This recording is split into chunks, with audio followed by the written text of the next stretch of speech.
जो कार्रवाई हो रही है, सुबह से लोग टाइम मांग रहे हैं, लेकिन उतना भी सुप्रीम कोर्ट की कार्रवाई तक भी नहीं रुका गया। अभी से 5-7 मिनट पहले जो हेयरिंग चल रहा था हम लोगों के फेवर में, अभी स्टे हुआ है। ये स्टे सभी 24 पर हुआ है।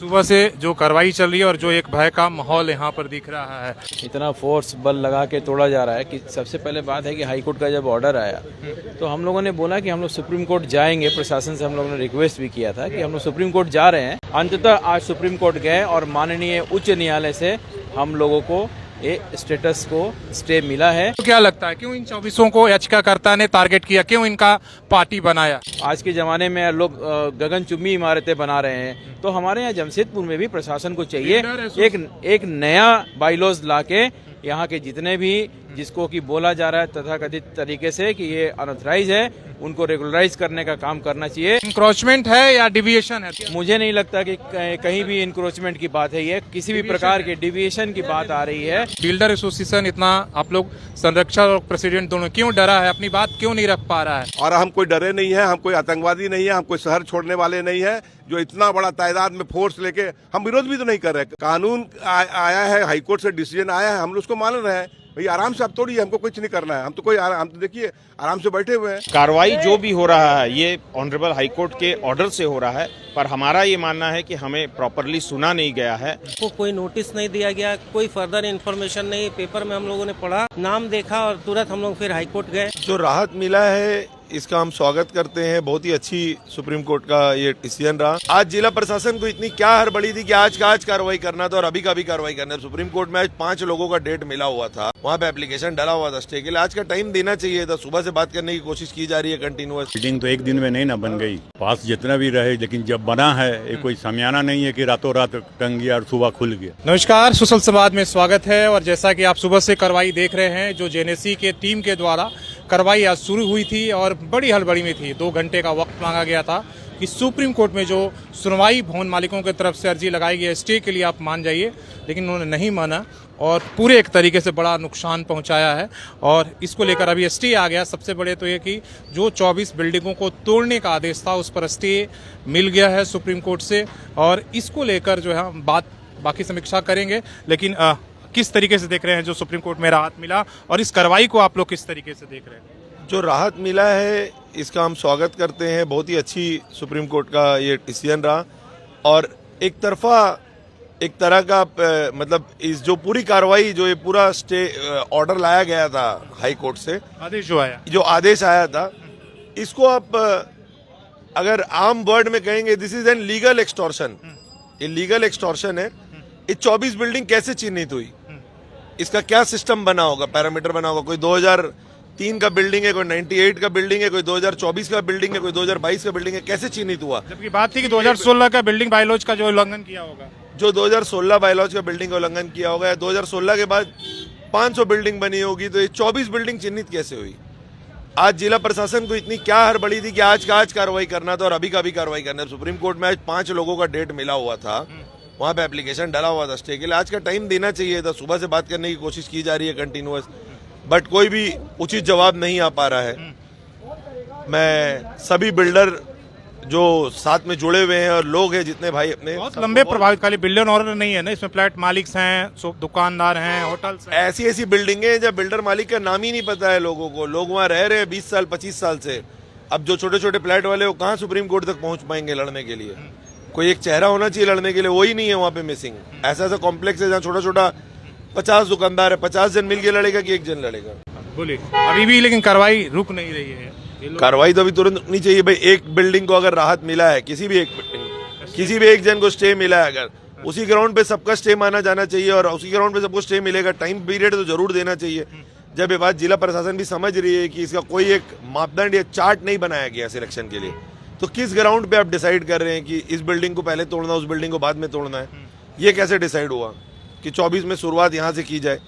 ये कैसे डिसाइड हो रहा है? आसान टारगेट है, वहां से शुरुआत इन लोगों ने कर ली। आसान टारगेट और मुश्किल टारगेट थोड़ा सा सॉफ्ट पब्लिक के साथ होना चाहिए। अगर समझ में ये चीजें आ रही होंगी जिला प्रशासन को भी कि पब्लिक के साथ भी गलत हो रहा है, तो थोड़ा सा साथ देना चाहिए। और मैं पुनः एक बार आपके चैनल के माध्यम से आग्रह करूंगा जिला प्रशासन का कि थोड़ा सा सॉफ्ट रहिए, थोड़ा सा सपोर्ट करिए लोगों को। लोग भी प्रताड़ित हैं और पीड़ित हैं, जो फ्लैट ओनर्स हैं, चाहे जो शॉपकीपर्स है, जो भी है सब पीड़ित है। वो कैसे जैसे मेहनत से जिंदगी भर का पूंजी जोड़ के घर खरीदे, उनको टाइम दीजिए। We are fighting for the case. Court का केस है, कोर्ट से ही सॉल्व उनको तो होगा। अपना पक्ष रखा ही नहीं ना, वो तो फैसले के बाद अभी गए, वो तो पहले तो उन्होंने पक्ष रखना ही फैसले तक तो उनको पार्टी ही नहीं बनाया गया था। फैसले तक तो party state of Jharkhand and versus जिन जो केस किए उनका था, राकेश झा। जो केस किए उनका है। तो फिर कहाँ से आ गया है? पार्टी लोगों को मौका कहाँ मिला? अब मौका थोड़ा टाइम पीरियड देना चाहिए। हम ये नहीं बोल रहे कोर्ट के आदेश का उल्लंघन होना चाहिए, कोर्ट का आदेश बिल्कुल हम लोग को मान्य है, पर आगे उच्च न्यायालय में जाने का हम लोगों को एक मौका, एक पीरियड टाइम का देना चाहिए। आप क्या देखते हैं, किस तरीके से सुबह से आप यहाँ बने हुए हैं? बने हुए किसी का टूट रहा तो ये तो ठीक है, बिल्डिंग तो एक दिन में नहीं ना बन गई। पास जितना भी रहे, लेकिन जब बना है ये कोई समयाना नहीं है कि रातों रात टंग गया और सुबह खुल गया। एक दिन में नहीं बना, तो इसके पीछे कौन कौन है इसको भी। जितना बिल्डर दोषी उतना ही सिस्टम आपका सरकार भी दोषी। यस, एकदम होना चाहिए यही चीज। अगर उल्लंघन हुआ है तो एकदम उल्लंघन हुआ, एक दिन में तो नहीं ना हुआ, कि धीरे धीरे करके ही हुआ। बताइए क्या अभी जो आया और जो कार्रवाई हो रही है, सुबह से लोग टाइम मांग रहे हैं, लेकिन उतना भी सुप्रीम कोर्ट की कार्रवाई तक भी नहीं रुका गया। अभी बहुत कुछ नहीं बोला जा सकता है आपको, लेकिन इतना जरूर कहेंगे कि अभी से 5-7 मिनट पहले जो हेयरिंग चल रहा था हम लोगों के फेवर में, अभी स्टे हुआ है। ये स्टे सभी 24 पर हुआ है, और मेरा जिला प्रशासन से आग्रह ये रहेगा कि इसको मानते हुए ऑर्डर आने में विलम्ब जरूर होता है। एक मानवता के नाते जब ऑर्डर डिसीजन हो चुका है कोर्ट में, आप ऑनलाइन देख रहे हैं, तो जिला प्रशासन को इस पर विचार करना चाहिए। जो भी साथी है, शहर के साथी है, कोई बाहर। जो आदेश आया भैया, क्या जानकारी, क्या कहा है? जी, हमें अभी व्यक्तिगत जानकारी यही है कि एक बोला गया है कि यथास्थिति बनाए रखने के लिए इस पर नेक्स्ट बहस बाद में होगा। मतलब कार्रवाई आगे सुनवाई होगी। जी, आगे कार्रवाई होगी। हाँ, क्यों नहीं बोले। बताइए, सुबह से जो कार्रवाई चल रही है और जो एक भय का माहौल यहाँ पर दिख रहा है, लोगों का फ्लैट, जो किसी का दुकान और ये तमाम चीजें टूट रही, किस तरीके से पूरी इस कार्रवाई को आप देख रहे हैं? नहीं, निश्चित रूप से ये एक भय का माहौल में, और जिस तरह से इतना फोर्स बल लगा के तोड़ा जा रहा है, कि सबसे पहले बात है कि हाई कोर्ट का जब ऑर्डर आया तो हम लोगों ने बोला कि हम लोग सुप्रीम कोर्ट जाएंगे। प्रशासन से हम लोगों ने रिक्वेस्ट भी किया था कि हम लोग सुप्रीम कोर्ट जा रहे हैं, तो कार्रवाई को थोड़े दिन के लिए आप आगे बढ़ा दीजिए। लेकिन प्रशासन सुनी नहीं, क्योंकि उनके हाई कोर्ट का ऑर्डर उनको भी फॉलो करना था। अंततः आज सुप्रीम कोर्ट गए और माननीय उच्च न्यायालय से हम लोगों को ये स्टेटस को स्टे मिला है, और आगे की जो भी है वो डिटेल रिपोर्ट आने के बाद हम लोग उसको देख के आगे अपना जो भी आग्रह है, रिक्वेस्ट है, हम लोग आगे हाई कोर्ट को भी बताएंगे और सरकार से भी बात करेंगे। 24 बिल्डिंगों को ही क्यों टारगेट किया गया, इसको किस तरीके से आप लोग देख रहे हैं? नहीं, मैं तो वही बोल रहा हूँ, 24 बिल्डिंग क्यों, पूरे शहर में 5000 बिल्डिंगों में इस तरह की चीजें हैं। जिसे 5 फ्लोर है, 7 फ्लोर बना, 8 फ्लोर बना, उसको आप टारगेट नहीं ये किए। पूरे शहर में 5000 बिल्डिंग है, तो ये 24 को क्यों टारगेट किया गया, ये बहुत बड़ा सवाल है अपने आप में। इस चीज को प्रशासन को भी समझना चाहिए कि आखिर ये 24 क्यों। और आज मैं, आपको क्या लगता है क्यों इन 24 को याचिकाकर्ता ने टारगेट किया, क्यों इनका पार्टी बनाया? नहीं, उस पे मैं नहीं जा सकता हूँ कि क्यों किया, लेकिन इसके पीछे जो भी मंशा है उसको तो हम लोग को जानना होगा, सरकार को भी जानना होगा, माननीय उच्च न्यायालय को भी जानना होगा, और इस पे उसी हिसाब से इसको देखना चाहिए हम लोग को कि शहर में अगर इस तरह की, चूंकि जमशेदपुर एक लीज एरिया जगह है, बहुत छोटे छोटे प्लॉट हैं यहाँ पे, आप अगर नीचे बढ़ने की जगह नहीं है तो ऊपर निश्चित रूप से आज के ज़माने में लोग गगनचुम्बी इमारतें बना रहे हैं। तो हमारे यहाँ जमशेदपुर में भी प्रशासन को चाहिए एक नया बाइलॉज लाके यहाँ के जितने भी, जिसको कि बोला जा रहा है तथाकथित तरीके से कि ये अनऑथराइज है, उनको रेगुलराइज करने का काम करना चाहिए, और शहर में अमन और चैन की व्यवस्था। इंक्रोचमेंट है या डिविएशन है, दोनों? इसलिए इंक्रोचमेंट हुआ कि वही जमीन पर अधिकारी नहीं आपने बना दिया। मुझे नहीं लगता कि कहीं भी इंक्रोचमेंट की बात है, ये किसी भी प्रकार के डिविएशन की बात आ रही है, ये इंक्रोचमेंट की कहीं भी बात नहीं है। जिसका जो जमीन है उसी जमीन पे उसने अपना कंस्ट्रक्शन किया है, तो इस तरह से इसको प्रशासन को भी देखना चाहिए और एक जस्टिस होना चाहिए, क्योंकि हम लोग भारत के नागरिक हैं, हम लोग भी टैक्स पेयर हैं, और उस हिसाब से हमारे ऊपर उनकी ये होनी चाहिए, अगली जो कार्रवाई होनी चाहिए थी। लेकिन ये आज अंततः उच्च न्यायालय का जो एक तरह से हम लोग को राहत मिला है, हम लोग अपनी बातों को सर्वोच्च न्यायालय के द्वारा, तो हम लोग निश्चित रूप से अपनी बातों को रखने का हमें समय मिला है, हम उस समय में अपनी बातों को रखेंगे। एक सवाल जिसे हमने कल भी एक वीडियोस किया था, बिल्डर एसोसिएशन इतना, आप लोग संरक्षक और प्रेसिडेंट दोनों क्यों डरा है, अपनी बात क्यों नहीं रख पा रहा है? क्यों नहीं खुलकर बोल कोई रहा है? कोई डरा कह रहे हैं कि ब्लैकमेल किया जा रहा है, तो ब्लैकमेलर के खिलाफ आप लोग कार्रवाई क्यों नहीं कर पा रहे? देखिए, अभी आपके माइक के माध्यम से हम उत्तेजित होकर कुछ भी बोलने के नहीं है। हम सभी लोग एक बिल्डर एसोसिएशन है, वो कारोबारी एसोसिएशन है। आप जानते हैं कि आज के समय में कारोबारी सबसे कमजोर होता है। डर है ना? निश्चित रूप से हम डरे हैं, तब तो चुपचाप बैठे हुए हैं। मेरा कहना है कि लेकिन हम आतंकवादी तो नहीं है ना। पीड़ित है, निश्चित रूप से पीड़ित हैं। हम पीड़ित भी हैं, हम डरे भी हैं, लेकिन हम आतंकवादी नहीं है। जिला प्रशासन को यह भी बताना चाह रहा है कि हम कोई चोर नहीं है, आतंकवादी नहीं है। जहां पर खुलेआम इंक्रोचमेंट जमीन पर बिल्डिंग बन रहा है, वहां क्या कर रहा है जिला प्रशासन?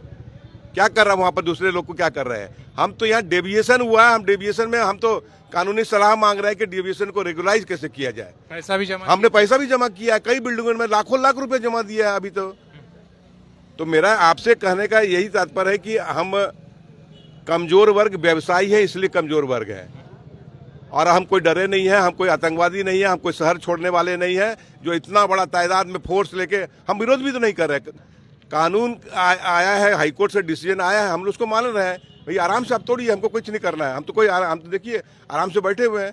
आप दल बल लेके आए, हम दल बल लेके तो नहीं आए हैं। तो मेरा जिला प्रशासन से यही कहना है कि कार्रवाई हो, न्याय संगत हो। इसमें हम लोग आपका विरोध भी नहीं कर रहे हैं, लेकिन आप भी शहर में रहते हैं। शहर में जितने जो 24 लोग अभी हैं या और आने वाले जो लोग हैं, कोई बदमाश नहीं है, कोई चोर नहीं है, कोई 2 नंबर काम करने वाले लोग नहीं है। डेविएशन हुआ, पूरे देश में डेविएशन होता है। अच्छा, लिस्ट को लेकर आपको भी सवाल है कि 24 बिल्डिंग जो खासकर कमर्शियल बिल्डिंग थे, उन्हीं को टारगेट क्यों किया गया? अब देखिए, ये विषय पर हम क्या बोल सकते हैं कि उन्हीं को टारगेट कैसे किया गया, ये विषय बोल नहीं सकते हैं। उस पर टारगेट कैसे किया, वो क्या मामला को बहस का विषय तो है ना? निश्चित में बहस का विषय है इसमें, ये 24 का ही टारगेट कैसे हुआ है। लेकिन इस पर भी हम लोग चिंता करेंगे, अपने अधिकारियों से बात करेंगे। जरूरत पड़ेगा तो इसके लेकर हम लोग कानून में भी जाएंगे। कुछ और यहाँ पर बिल्डिंग ओनर्स हैं जिनका लिस्ट में है, जिन पर कार्रवाई हो रही है। बताइए क्या देख रहे हैं? देखिए, अभी तो जो जेएनएसी की यहाँ कार्रवाई हो रही थी, ये माननीय हमारे झारखंड के हाई कोर्ट का जो ऑर्डर आया था पर उसके एवज में हो रही थी। पर अभी अभी हमें जो इन्फॉर्मेशन यहाँ मिली है कि honourable supreme court of India, जो कि भारत का सर्वोच्च हमारा कोर्ट है, न्यायालय है, उसने ये अभी ऑर्डर पास किया है कि जितना भी ये 3 ऑर्डर जो पास हुई है, पहला ऑर्डर जो पास हुआ 14 जनवरी का, उसके बाद 2 और ऑर्डर पास हुआ। पहले ऑर्डर में जिसमें 13-14 लोग आइए गए, फिर उसके बाद और जो है ये तीनों ऑर्डर को स्टेटस को मेंटेन कर दिया गया है, मतलब स्टे मिला। हाँ, स्टे मिल गया है। और आज टोटल मिला के 8 लोग ने एप्लीकेशन दिया था, तो इस 8 लोगों को तो डायरेक्ट स्टेटस को दे दिया गया है। और इतना भी कहा गया है कि बाकी लोग भी कल अपना आज एप्लीकेशन लगा दें, कल उनको हियरिंग होगा और उनको भी स्टेटस को ग्रांट हो जाएगा। ये टेक्निकल ऑर्डर। कार्रवाई को किस तरीके से देख रहे हैं?